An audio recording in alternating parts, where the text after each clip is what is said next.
Hi, my name is should और इस वक्त मैं जिनसे बात कर रहा हूं उनका नाम है doctor Shivani Sachdev Gaur, founder and director SCI IVF hospital new Delhi. आज के अगर 10 साल पहले या 15 साल पहले हम किसी से बात करते और आईवीएफ की बात करते तो शायद वो उसे टैबू मानता। रादर आज के 5-7 साल पहले भी अगर किसी से मेल फर्टिलिटी के बारे में बात करते तो वो कहता ना, मेल्स में ये प्रॉब्लम नहीं होती है, ये फीमेल्स को दिखाना चाहिए। लेकिन आजकल के ज़माने में due to education, due to सरकार के बहुत सारे programmes and due to people like doctor Shivani, मुझे लग रहा है कि चीज़ें बहुत चेंज हो रही है। तो doctor, welcome to my show, how are you? Yes, I'm good. Thank you. Thank you so much. I am sure कि डॉक्टर आपका लगभग 2 डिकेड्स का एक्सपीरियंस है। आपने अपनी लाइफ में बहुत सारे केसेस ऐसे देखे होंगे और 2 डिकेड्स पहले जब आपने शुरुआत की होगी तब तो चीज़ें भी बहुत डिफरेंट होंगी।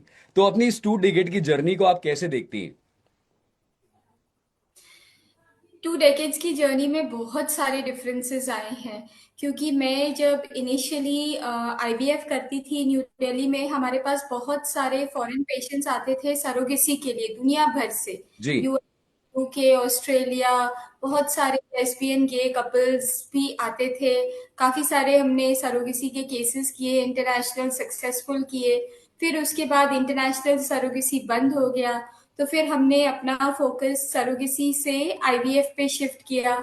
फिर आईवीएफ में ही हम डीप जाते गए, और जैसे पहले एक सेंटर था तो अभी 4 सेंटर्स हो गए हैं, और फिफ्थ सेंटर में कंस्ट्रक्शन का काम अभी चल रहा है। वाह। तो बहुत सारे चेंजेस मैंने देखे हैं in 20 years. I mean I have been in practice Delhi में, अभी मुझे हो गए हैं करीब 17 साल।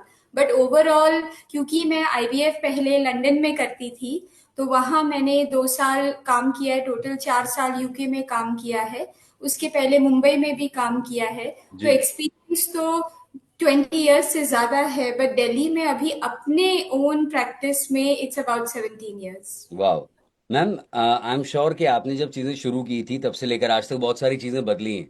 बट स्टिल एक चीज़ जो थोड़ी कंपैरेटिवली स्लो बदल रही है वो ये है कि फर्टिलिटी को हमेशा फीमेल से जोड़कर देखा जाता है।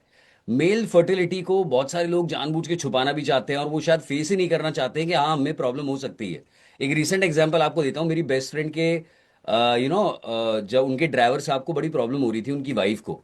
और उन्होंने कहा कि मैम, वो कंसीव करती है लेकिन बहुत जल्दी बच्चा ठहरता नहीं है। तो उन्होंने कहा एक बार आप भी अपना टेस्ट कराइए। वो जब उन्होंने टेस्ट कराया तो उन्हीं के सीमन में प्रॉब्लम आई। तो ये एक छोटा सा एग्जाम्पल है और वो शायद हो सकता है कि अपना कभी टेस्ट करवाते ही ना। तो आपको क्या लगता है कि why do you think it's a very slow process और आज भी ये टैबू क्यों है? You're very right. It is a extreme stigmatizing taboo, and इसके साथ इतने सारे myths associated है। और लोगों को ऐसे लगता है कि अगर औरत बच्चा डिलीवर कर रही है, और अगर वो बच्चा डिलीवर 9 महीने नहीं कर पाती, तो प्रॉब्लम उसी की है। मेल की तरफ तो किसी का ध्यान जाता ही नहीं है। जी। मतलब ऐसा लगता है कि इनमें तो कोई प्रॉब्लम थी। और कहीं ये भी है कि जैसे आप फीमेल्स को खुद देखें, पेशेंट्स को, तो वो खुद रिलक्टेंट होती हैं कि अपने हस्बैंड के बारे में बात करें या अपने हस्बैंड के टेस्ट कराएं। वो खुद रिलक्टेंट होती हैं हस्बैंड को बोलने के लिए कि शायद आप में प्रॉब्लम हो सकती है, आप अपना टेस्ट कराओ। जी। और फैमिली मेंबर्स अगर साथ में आते हैं, तो वो भी बोलते हैं हमारे बेटे में तो कोई प्रॉब्लम नहीं है, आप इन्हीं के टेस्ट कर लीजिए। और जी। कितनी बार ऐसा होता है कि हस्बैंड अपॉइंटमेंट्स पे आते ही नहीं है।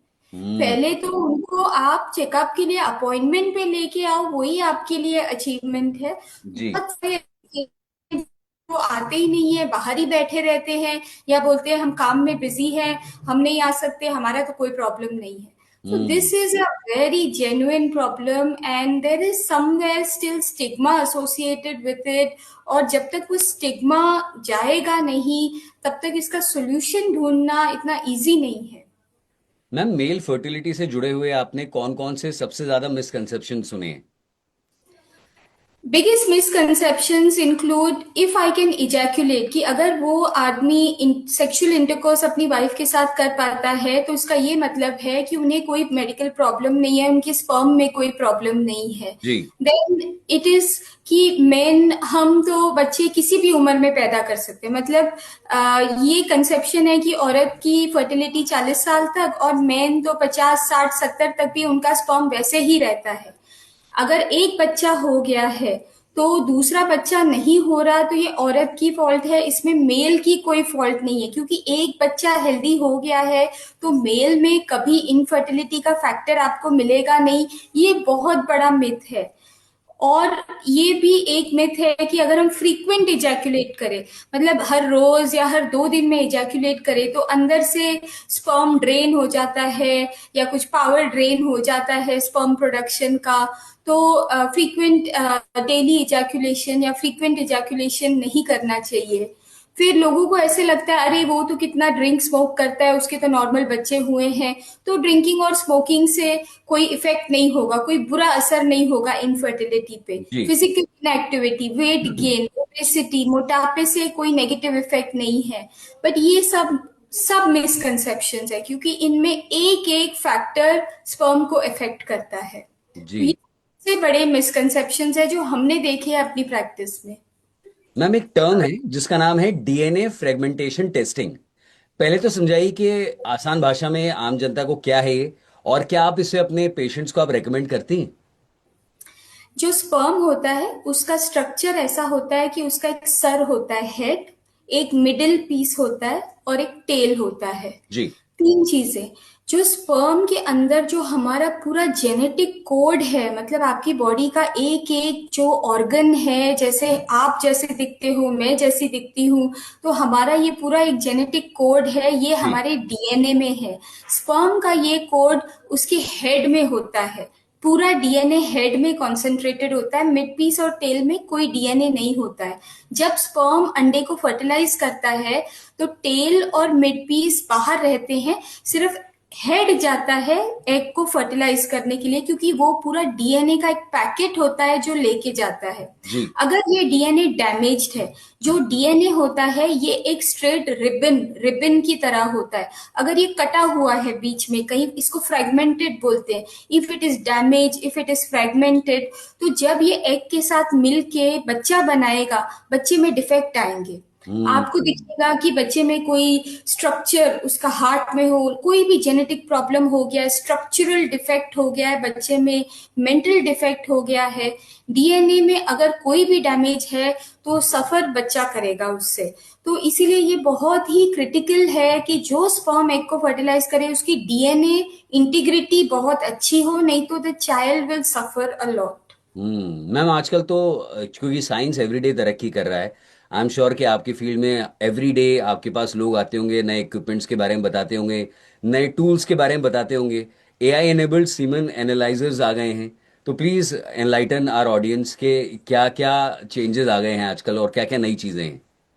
एआई बहुत बड़ी तरह से दुनिया में फैल रहा है और उसी तरह वो इनफर्टिलिटी आईवीएफ की फील्ड में भी फैल गया है।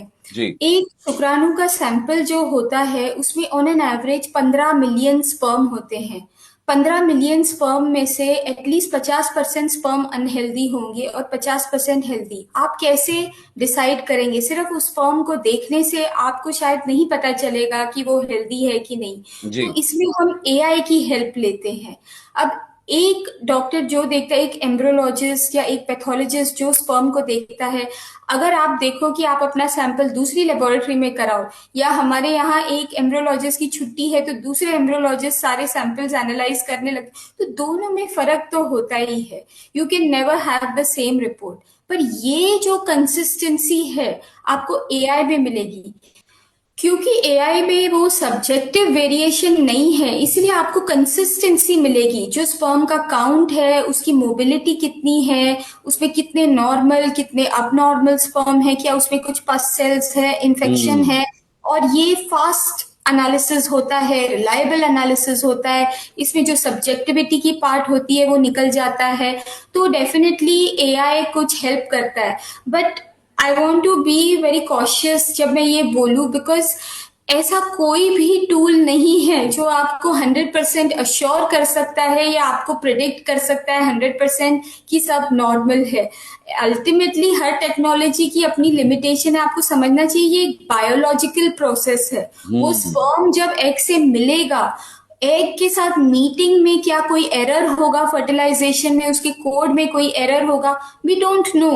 तो इसलिए हम कोई अश्योरेंस नहीं दे सकते, पर हाँ इसमें हमें इतना पता चल जाता है कि भाई ये आदमी है, इसकी नेचुरल प्रेगनेंसी के चांसेस बहुत अच्छे हैं, या इसकी नेचुरल प्रेगनेंसी नहीं हो सकती, हमारे एम्ब्रोलॉजिस्ट देख के बता देते हैं मैम इनकी नेचुरल प्रेगनेंसी का चांस बहुत ही कम है, आप इनको सजेस्ट कीजिए या तो आईयूआई की तरफ जाए या आईवीएफ की तरफ जाए। तो ओवरऑल एक ग्रॉस आपको आइडिया मिल जाता है। मैम आपने बताया कि किस तरह से आपकी करियर की शुरुआत हुई, आपने लंदन में काम किया और पहले के ज़माने में बहुत सारे पेशेंट्स आप देखती थी, और अभी भी 50 से ज़्यादा कंट्रीज़ के लोग आपके पास आते हैं। इतना सारा आपके पास एक तरह से डेटा है, इतने सारे लोगों का आपने वर्ल्ड क्लास फर्टिलिटी प्रोवाइड की है। तो जो ग्लोबल एक्सपोजर है और जो इंडिया में जो सर्विसेज हैं, उनमें आपको क्या लगता है कि क्या अंतर है, और क्या हम भी एट पार हैं अभी? Yes, so now we have done treatment for more than 65, almost 70 countries in the ओह वाह। world, और हमारे वाह। Babies are all over the world. हाँ हाँ। और ये जनरली वो कंट्रीज हैं जहां पहले, जैसे मैंने आपको बताया कि सरोगेसी अवेलेबल नहीं था, तो दुनिया भर से लोग आते थे, क्योंकि जो 1% औरतें हैं जो बिना यूट्रस के पैदा हुई हैं, या जिनका यूट्रस निकाल दिया है, जिनका यूट्रस डैमेज है, पर देखो सब चाहते हैं कि अपना ही बायोलॉजिकल चाइल्ड हो, तो भले ही कि कोई और कैरी करे, but they want their own child, their own yes. Genetic child. तो इसीलिए लोग आते थे सरोगेसी कराने। अब जो मेन फोकस है वो है कि कुछ कंट्रीज में ऐसे हैं जहां आईवीएफ के टेक्नोलॉजी इतनी एडवांस नहीं है, उनके पास इतने एक्सपीरियंस और ट्रेन्ड एम्ब्रोलॉजिस्ट, ट्रेन्ड आईवीएफ स्पेशलिस्ट नहीं हैं, जी। और उनके पास वो एनवायरमेंटल फैक्टर्स नहीं हैं कि वो अच्छे सक्सेस रेट दे सके आईवीएफ में। इसीलिए लोग इंडिया ट्रैवल करते हैं, क्योंकि यहाँ का सक्सेस रेट ज्यादा है। हम्म। कहीं भी अगर लोग ट्रैवल करते हैं इतना दूर, इतना टाइम, इतना पैसा खर्च करके, तो आप समझ लीजिए कि कोई रीजन है कि वो करते हैं। And the only one reason, let me tell you, in IVF is success. सिर्फ और सिर्फ सक्सेस के लिए पेशेंट्स यहाँ आते हैं। तो यहाँ की सक्सेस रेट अच्छे हैं, यहाँ की जो ट्रेन स्टाफ है जो हमें मिलते हैं, एम्ब्रियोलॉजिस्ट, जो आईवीएफ स्पेशलिस्ट है, सब यूएस यूके ट्रेन्ड है। यहाँ कॉस्ट एक बहुत बड़ा फैक्टर होता है, क्योंकि इंश्योरेंस आपको पता है इनफर्टिलिटी में नहीं है, जी। लोगों को सेल्फ फंड करना पड़ता है, और जनरली ये यंग होते हैं, क्योंकि ये बच्चा तो आप अपनी यंग एज में ही करेंगे। तो एक तो राइट। ये भी प्रॉब्लम होता है, you are young, you are not that financially strong, but at the same time you don't have the insurance backup, you have to spend your own money, so you need to go to a place which is cost effective. और India में वो advantage है कि आपको एक reasonable cost में इतनी अच्छी टेक्नोलॉजी और एक्सपर्टीज मिल रही है जो आपको सक्सेस दे रही है, इसीलिए लोग यहाँ आते हैं। वाह। मैम एक चीज और, कि कैंपेन जैसे लेट्स टॉक अबाउट हिम, ये मेल फर्टिलिटी को एकदम फोकस में लेकर आते हैं और कुछ ऐसे टॉपिक्स पे बात करते हैं जिस पे आमतौर पर बात नहीं की जाती, या अभी भी जैसा हमने डिस्कशन किया कि बात करने में लोग थोड़े से हेजिटेंस हैं। आपको क्या लगता है कि पेशेंट अभी इसको एक्सेप्ट करने लगे हैं? एक्सेप्टेंस में कुछ रोल प्ले करता है? डेफिनेटली मुझे ऐसे लगता है कि जैसे सेलिब्रिटीज हैं, जैसे आप देख लीजिए शाहरुख खान जी है, करण जौहर, सबने ओपन किया है कि हमने आईवीएफ किया है, हमने सरोगेसी किया है। तो ऐसे अगर लोग देखते हैं, इनके कई मिलियंस ऑफ फॉलोअर्स होते हैं, तो वो देखते हैं तो कहीं वो इन्फ्लुएंस होते हैं कि हमारे इतने बड़े हमारे जो सेलिब्रिटी हैं उन्होंने किया है तो हम भी जाके करें।